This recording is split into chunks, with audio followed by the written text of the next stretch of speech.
आज हमारे लिए एक विशेष दिन भी है। अखिल भारतीय कांग्रेस कमेटी की प्रणेता और भारतवर्ष को अधिकार संपन्न बनाने वाली हमारी नेत्री आदरणीय सोनिया गांधी जी का जन्मदिवस है। उसकी भी मैं समूचे देश को शुभकामनाएं देता हूं, जिन्होंने भारत के 15 करोड़ किसान परिवारों को उनकी भूमि का अधिकार दिया, 10 करोड़ आदिवासी परिवारों को उनके जल जंगल जमीन का अधिकार दिया, करोड़ों बच्चों को शिक्षा का अधिकार दिया, पारदर्शी गवर्नेंस के लिए सूचना का अधिकार दिया और 80 करोड़ लोगों को उनके भोजन का अधिकार दिया।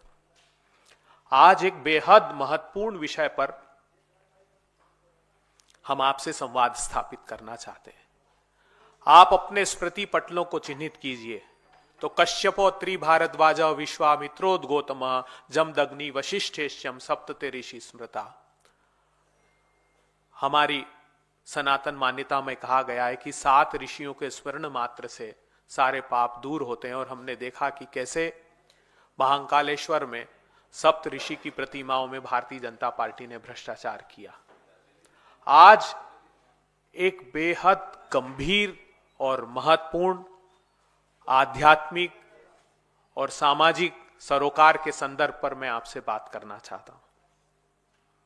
हमारी सनातन मान्यता है कि सृष्टि की रचना के बाद त्रिदेव के आदेश पर, अर्थात ब्रह्मा विष्णु महेश के आदेश पर, क्षीर सागर नाम के समुद्र का मंथन किया गया। मंदार पर्वत को श्री हरि स्वयं ने कच्छप अवतार धारण करके, कछुए का अवतार धारण करके मंदार पर्वत को अपने ऊपर धारण किया और वासुकी नाग से समुद्र का मंथन किया। इस समुद्र मंथन में 14 रत्नों की प्राप्ति हुई, जिसमें अंतिम रत्न भगवान धन्वंतरी स्वयं लेकर अमृत कुंभ के हाथ में लेकर प्रकट हुए। चूंकि देवों ने और असुरों ने मिलकर यह समुद्र मंथन किया था, तो असुर भी उस अमृत कलश को लेने के लिए देवों की तरफ जाने लगे। 12 दिनों तक स्वर्गलोक में यह संग्राम चला। 12 दिनों तक संग्राम जब चला तो 4 स्थानों पर यह अमृत कुंभ से अमृत छलका, जो हरिद्वार है, जो उज्जैन है, जो प्रयागराज है और जो नासिक है, जहां पर महाकुंभ आयोजित किए जाते हैं। 12 वर्ष में इसलिए किए जाते हैं कि अलौकिक जगत के 12 दिन इस लौकिक जगत के 12 वर्षों के बराबर होते हैं। अब हमारे स्मृति ग्रंथों में लिखा गया है, प्रथमम यत पीबती तेन ऋग्वेद प्रीणाति, द्वितीयम तेन सामवेद प्रीणाति, तृतीयम तेन यजुर्वेद प्रीणाति। अर्थात एक एक बार इन स्थानों पर यह मान्यता है कि जहां पर कुंभ आयोजित होता है वहां पर अमृत होता है उन नदियों में, तो उसके आचमन करने से एक एक वेद को आत्मसात करने के बराबर हमको पुण्य अर्जित होता है। विडंबना देखिए, ये सत्य और तथ्य जानकर आपकी रूह कांप जाएगी कि कैसे भारतीय जनता पार्टी शासित सरकारों ने, डबल इंजन की सरकारों ने हमारी ईश्वरीय और वैदिक आस्थाओं के साथ खिलवाड़ किया है, हमारी सनातन संस्कृति के साथ कुठाराघात किया है। यह बात मैं इसलिए कह रहा हूं कि एनजीटी में 6 नवंबर 2014 को उसकी प्रिंसिपल बेंच ने एक आदेश पारित किया। उस आदेश में इस बात का उल्लेख था कि 30 अक्टूबर 2014 को उत्तर प्रदेश की सरकार ने कंप्लायंस रिपोर्ट प्रस्तुत की थी। उस कंप्लायंस रिपोर्ट में यह ज्ञात हुआ कि प्रयागराज की नगर पालिका निगम के परिक्षेत्र में 468 MLD सीवरेज के लिए, नालों के पानी को ट्रीट करने के लिए 340 MLD की क्षमता के सीवरेज ट्रीटमेंट प्लांट लगे हैं, अर्थात 128.28 मिलियन लीटर डे, अर्थात 12 करोड़ 80 लाख लीटर गटर का, नाली का पानी नालों से सीधे गंगा प्रयागराज में, जहां कुंभ आयोजित होना है, वहां पर डाला जा रहा है। यह जघन्य और घोर पाप है। इतना ही नहीं, उस आदेश में इस बात का भी उल्लेख होता है कि यही परिस्थितियां अयोध्या में भी है, और कानपुर देहात में तो एक भी सीवरेज ट्रीटमेंट प्लांट नहीं है, क्योंकि गंगा जब उत्तराखंड से निकलती है तो वो कानपुर से होते हुए, प्रयागराज से होते हुए वाराणसी और फिर बिहार की तरफ चली जाती है। अब पूरे उत्तर प्रदेश में उस रिपोर्ट में यह जानकारी लगी कि 247 नाले उत्तर प्रदेश के गंगा में सीधे डाले जा रहे हैं, जिसमें 3516 MLD मिलियन लीटर डे, 3516 अर्थात 351.60 करोड़ लीटर नालों का, गटर का पानी गंगा में डाला जा रहा है। गंगा के किनारे जो रिवर फ्रंट के 16 शहर हैं, वहां पर 41 सीवरेज ट्रीटमेंट प्लांट हैं।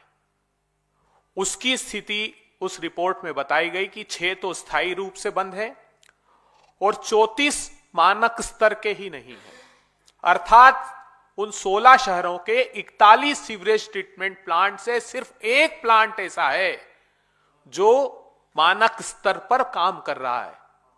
यह बात बेहद हतप्रभ कर देने वाली है। उत्तर प्रदेश के 41 स्थानों पर वाटर क्वालिटी की जांच की जाती है। यह जो खुलासा हुआ है, जो तथ्य है, यह आपके रोंगटे खड़े कर देंगे, जो मैं अब बताने जा रहा हूं। 41 लोकेशन से वाटर क्वालिटी के सैंपल लिए गए,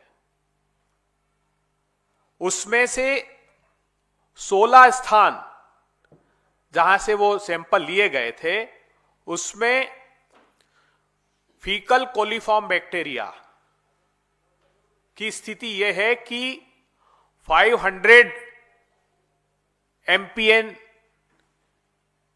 जो 100 ml का सैंपल था, उसमें 500 MPN निकला। इसका अर्थ क्या हुआ?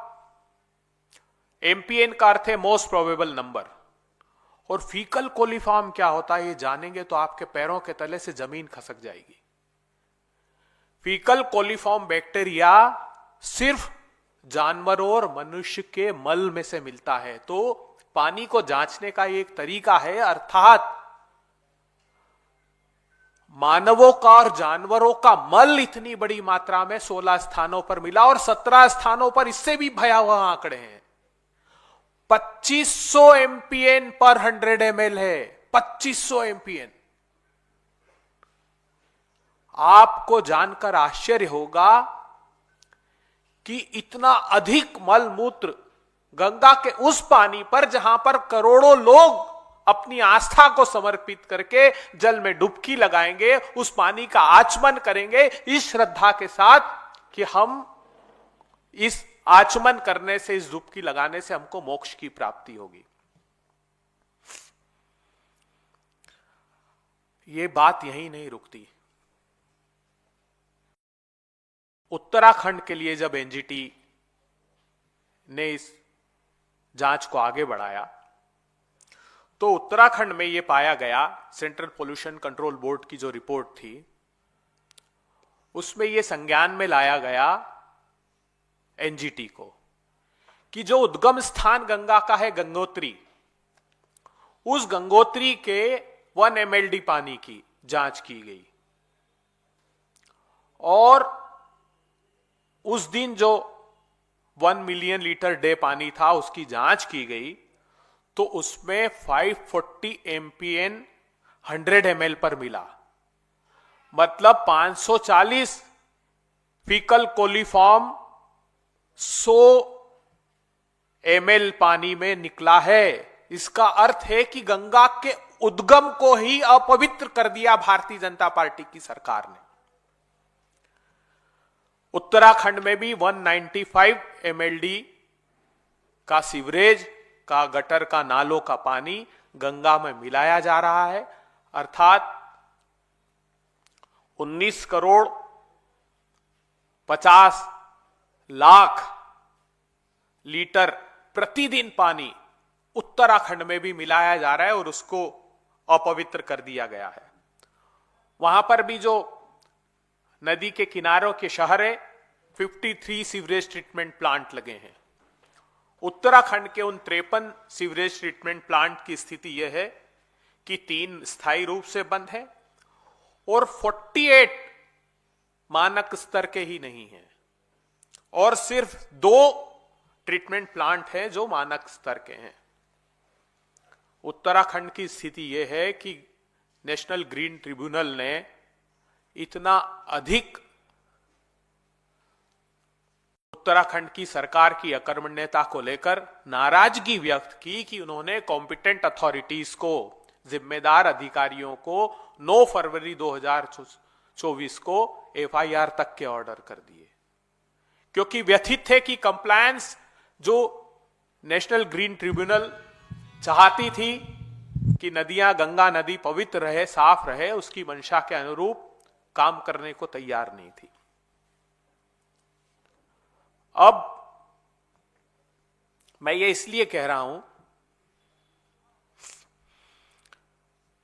कि हमारी आस्था से खिलवाड़ किया जा रहा है। वो प्रधानमंत्री जी जो कहते थे कि मां गंगा ने बुलाया है, तो मैं बता दूं कि उन्होंने वाराणसी में भी गंगा में गटर का पानी मिलाया है। वाराणसी की एनजीटी ने वाराणसी के कलेक्टर को यह तक कह दिया कि क्या आप कह सकते हैं कि गंगा का पानी पीने योग्य है। वरुणा और असी नदी की एक याचिका लगी थी, उस पर उन्होंने कहा कि आप ये कह सकते हैं कि ये पानी पी सकते हैं, अगर नहीं तो यहां पर सार्वजनिक बोर्ड लगा दीजिए कि ना ये पानी पीने लायक है ना ये नहाने लायक है। इतनी दुर्भाग्यपूर्ण स्थिति निर्मित की है, इसकी जिम्मेदार भारतीय जनता पार्टी की मोदी सरकार और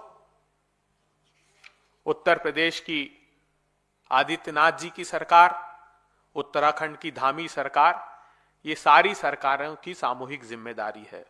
मैं फिर कहता हूं कि हमारे स्मृति ग्रंथों में जो आचमन को लेकर कहा गया है, जो हमारे पुराणों में पुण्य प्राप्त होता है महाकुंभ में, उसके साथ इतना बड़ा दुर्व्यवहार भारतीय जनता पार्टी की सरकारों ने किया है। हमारे 3 सवाल भारतीय जनता पार्टी की सरकारों से है।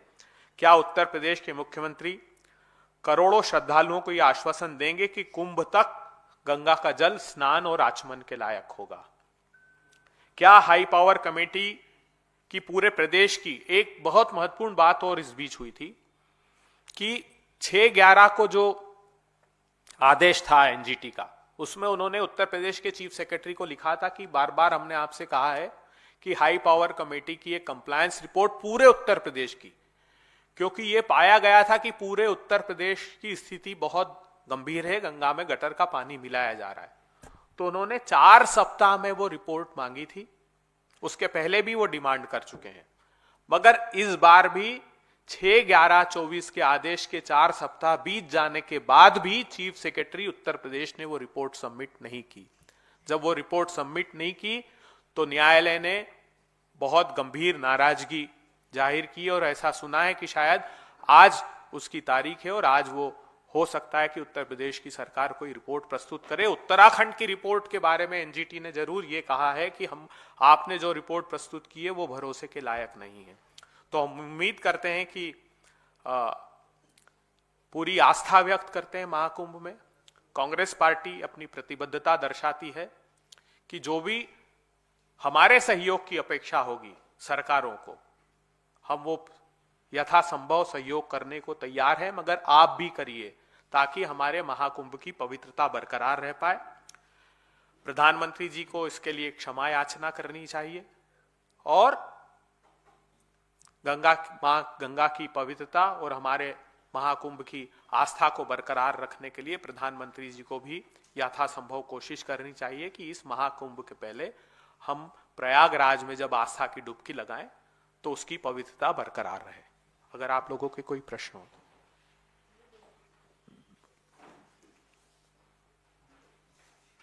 इस ऑर्डर की कॉपी भी हम इसके साथ भेज देंगे जो एनजीटी का ऑर्डर है।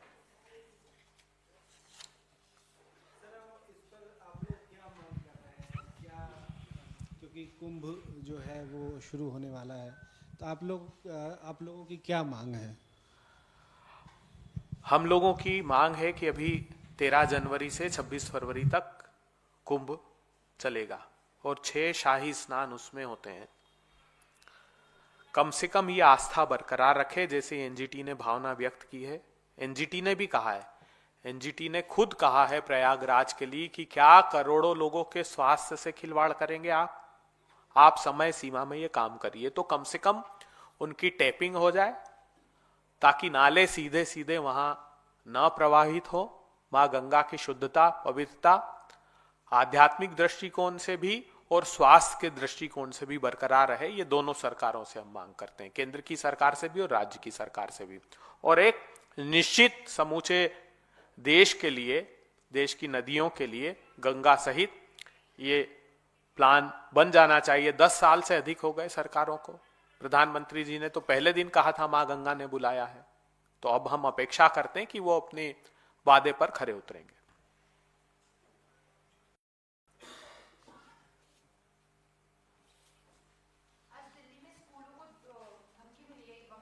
उस पे क्या कहेंगे? आंतरिक सुरक्षा के दृष्टिगत केंद्र की सरकार को, हमारे गृह मंत्री को इसका संज्ञान लेना चाहिए।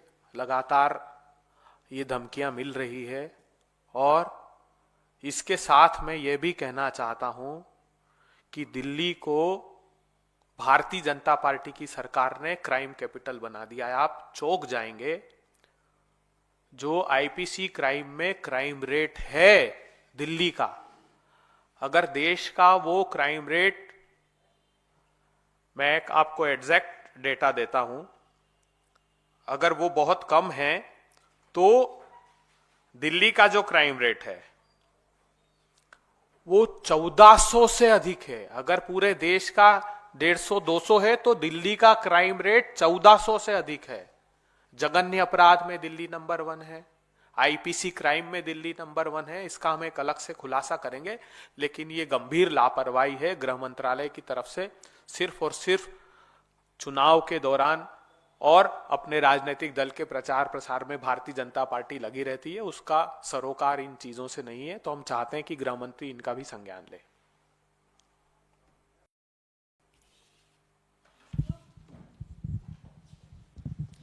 इससे पहले जो जांच हुई थी उसमें आया था कि नहाने के योग्य है पानी, पीने के योग्य नहीं है अब गंगा का। तो क्या आपको लगता है कि इससे महाकुंभ में आने वाले श्रद्धालुओं की भावनाओं पर भी असर पड़ेगा? नहीं, नहाने के योग्य नहीं। कहाँ, कौन सी रिपोर्ट में आया है? पहले जो उत्तराखंड में अभी जांच हो रही थी उस दौरान ये कहा गया था कि नहाने के योग्य है अभी, लेकिन पी नहीं सकते। देखिए, जो वाटर क्वालिटी की जांच होती है उसमें जो मोस्ट प्रोबेबल नंबर है वो बिलो 230 होना चाहिए पर 100 ml। वो नहीं कहीं पाया गया किसी भी सेंट्रल पोल्यूशन कंट्रोल बोर्ड की जांच में, वो किसी स्थान पर नहीं आया। आज सवाल महाकुंभ का प्रयागराज का है। नहाने के लायक भी होना चाहिए, पीने के लायक। ये इससे बड़ा खुलासा क्या हो सकता है कि जो गंगोत्री है, जहां से निकल रही है गंगा, वहीं से आप अगर उसमें मल निकलता है, फीकल निकलता है, तो इससे गंभीर बात कोई नहीं हो सकती। हम सकारात्मक तरीके से चाहते हैं कि सरकार गंभीरता से काम करे और नदी की पवित्रता और शुद्धता को बरकरार रखे।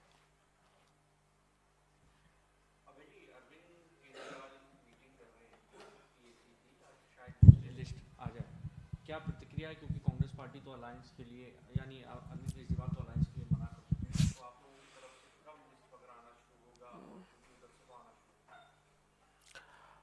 मुझे लगता है कि अलायंस का निर्णय आप पार्टी खुद के लिए नहीं लेगी, ये भारतीय जनता पार्टी उनके अलायंस को तय करेगी, जैसे आपने हरियाणा में देखा, जैसा आप दिल्ली में सुन रहे हैं। तो आम आदमी पार्टी जो बात कर रही है उस पर कहीं ना कहीं वो भारतीय जनता पार्टी की शेडो दिखाई देती है।